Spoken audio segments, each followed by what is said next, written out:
Hello students, welcome back to Indian Academy. आज हम लोग करने जा रहे हैं क्लास 11th का अकाउंटेंसी 40 MCQ, जो कि आपके एग्जाम के लिए बहुत ज्यादा इंपॉर्टेंट होने वाला है।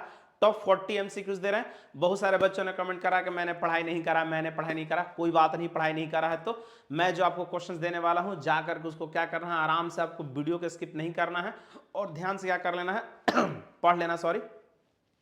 आपका एमसीक्यू एक भी छूटने वाला नहीं है। 30+ तो कंफर्म आपका हो जाएगा, जो जो मैं वीडियो आपको डालने वाला हूं। और बिल्कुल चैनल को आप लोग सब्सक्राइब भी करेंगे, अपने दोस्तों को शेयर भी करेंगे, ठीक है। नहीं, डर क्या, डरना क्या है, डरने की कोई जरूरत नहीं। मैं हूं ना, मैं आपको जो क्वेश्चन देने वाला हूं आपका सारा का सारा काम हो जाएगा, ठीक है। चलो ठीक है, देखो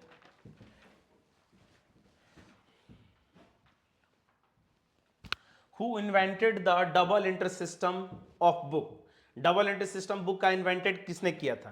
तो लूका पैसियोली ने किया था, जो कि वो कहाँ के थे? वो थे इटली के। When was the first book of bookkeeping and accountancy published? पहली बार पब्लिश कब हुआ था? 1494 में। Accounting is an art as science, both art and science, art and science, है ना। User of accounting information includes government, creditors, shareholders, all of these.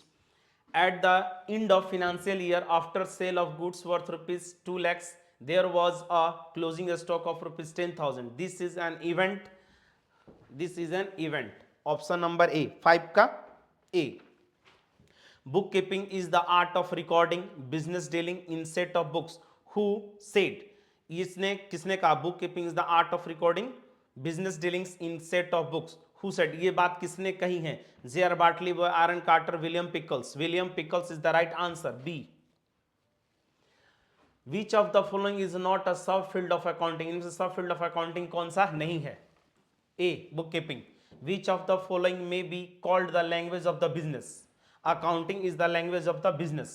The limitation of accounting are based on historical cost, influenced by personal judgment, affected by window dressing. 9 का हमारा answer होगा D, all of these.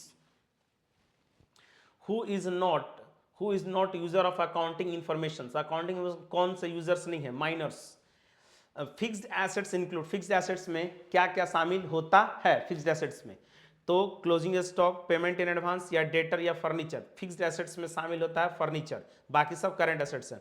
Which of the following is intangible asset. इनमें से कौन सा intangible assets है? तो intangible assets का मतलब होता है which have not physical existence, जैसे goodwill, patent, copyright, trademark, computer software. तो क्या क्वेश्चन है? Which of the following is intangible assets, तो D. A person who has to pay money to the firm is called debtor. Which is an intangible asset in the following? Goodwill, trademark, patent, all of these.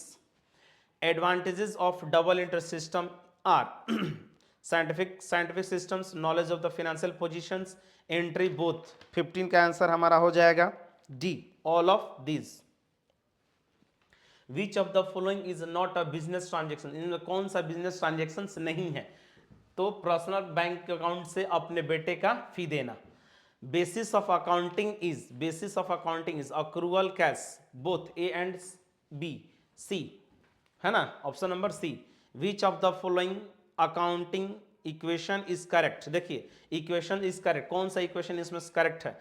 तो liability plus capital equal to assets, option number D. A sale of goods to Munna for cash is debited to cash account, Munna account, Munna या sales, तो cash account, option number B.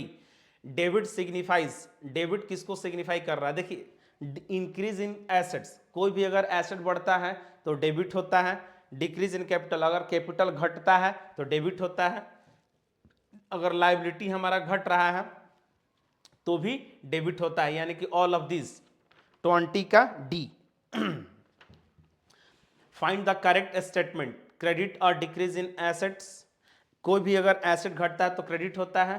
Debit the increase in revenue, credit the increase in expense, credit the increase in capital. 21 का answer आपको comment करके बताना है, तो option number D. Debit the receiver and credit the giver is application to, किसका ये entry है? तो personal account, debit the receiver, credit the giver, A. Example of nominal account is stock, outstanding expenditure, salary या goodwill. Goodwill और stock तो होगा नहीं, ये भी नहीं है, ये भी नहीं है। बचा क्या हमारा? आउटस्टैंडिंग एक्सपेंडिचर और सैलरी। इसमें आपको कंफ्यूजन होने वाला है, तो इसमें आंसर हमारा होगा क्या? Option number C, salary. Proprietors account is, proprietors क्या होता है? पर्सनल अकाउंट होता है। जीएसटी का फुल फॉर्म क्या होता है? Good services and tax, option number B. The process of finding out the balance of an account is called posting, totalling या balancing. Balancing. The main objective of ledger is to know total sales, total purchase, profit और loss of the business, net effect of all the similar nature. तो हमारा answer हो जाएगा 27 का, बोलिए 27 का D. Full form of JF, JF का full form क्या होता है जी? आशीष बोलो, बोलो जल्दी बोलो। अच्छा सही है, journal folio. What is bank overdraft? Bank overdraft क्या होता है?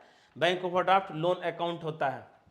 Amount spent on increasing the seating capacity in a cinema hall is, बोलो सिनेमा हॉल पे सीटिंग पे पैसा जो हम लोग खर्च कर रहे हैं वो किस तरह का एक्सपेंडिचर कहलाएगा? तो कैपिटल एक्सपेंडिचर। क्या मूवी? हम बिल्कुल जाइए देखने आप बॉर्डर 2।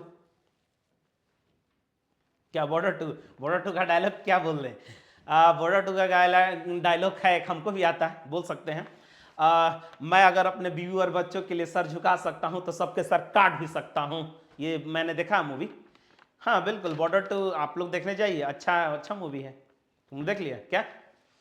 तुम देख लिया आयुष? हाँ भाई आप लेजेंड हैं।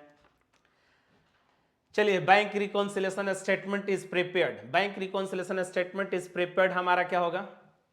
कौन बनाता है? तो वो बनाता है business, businessman. Debit balance in the cash book means, cash book का अगर डेबिट बैलेंस शो कर रहा है तो उसको हम लोग क्या बोलते हैं? फेवरेबल।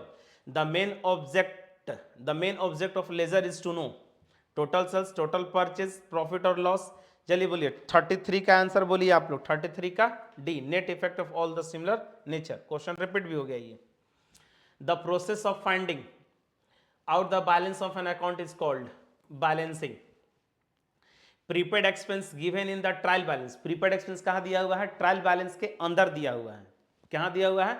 ट्रायल बैलेंस के अंदर दिया हुआ है, तो कहां पर जाएगा? Only in balance sheet. Confusion नहीं होना चाहिए। प्रीपेड एक्सपेंस जो है, प्रीपेड एक्सपेंस जो है कहां पे दिया हुआ? ट्रायल बैलेंस के अंदर दिया हुआ है, तो वो बैलेंस शीट में जाएगा। Outstanding expenses are that which will not be paid. जो पे नहीं हुआ है उसी को हम लोग क्या बोलते हैं? आउटस्टैंडिंग एक्सपेंस बोलते हैं। The expenses which are incurred but not paid.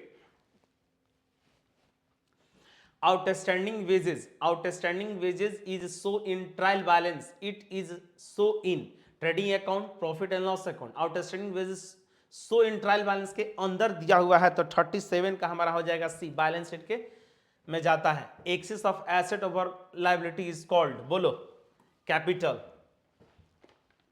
हाँ 38 का फिर बोलिए, a summary of all assets and liabilities on a particular date is called, बोलो बैलेंस शीट या ट्रायल बैलेंस। बोलो जल्दी से, इसका आंसर क्या हो जाएगा? 39 का बोलिए, 39 का सी।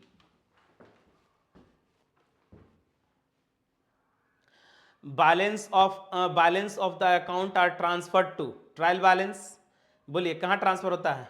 ट्रायल बैलेंस में ट्रांसफर होता है। तो ये हमारा क्या था? 40 MCQs था। क्या करना है आपको? आराम से एक एक क्वेश्चंस को, एक एक वीडियो को मैंने बना करके जो दे रहा हूं, सारा का सारा आपका एग्जाम में क्या हो जाएगा? मैच कर जाएगा। आपको पैनिक होने की जरूरत नहीं है ना? जब भी डर लगे तो मेरे तरफ देखना, मैं आपको बताऊंगा और हेल्प करूंगा, है ना? बिल्कुल, मिलते हैं नेक्स्ट वीडियो में। जय हिंद।